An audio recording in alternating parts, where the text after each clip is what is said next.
તમે એમ કહો કે કાંતિભાઈએ સ્ટેટમેન્ટ આપ્યું એટલે પેટમાં તેલ રેડાય છે. પેટમાં તેલ નથી રેડાતું. મેં સાચી વાત કરી છે.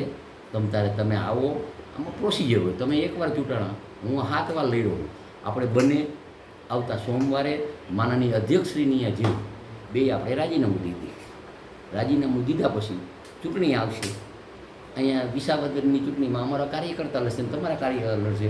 અહીંયા આપણે બેને લડવાનું.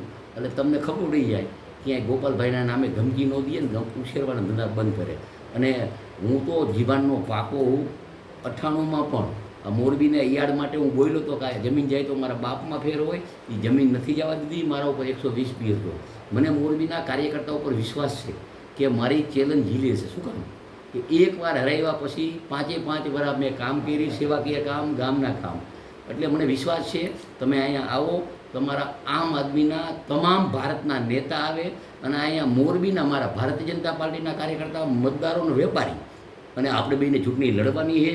અને જો એમાં તમે પાછા પડ્યા તો તમારા બાપમાં ફેર છે ને મારા બાપમાં ફેર છે. આવતા સોમવારે તમે આવો શંકરભાઈની આપણે બને રાજીનામું દઈ અને રાજીનામા દઈએ પછી ચૂંટણી આવે એટલે આપણે બેને લડવાનું. અને હું હારું તો તમને 2 કરોડ દેવાના. એમાં કંઈ ખોટી વાત નથી.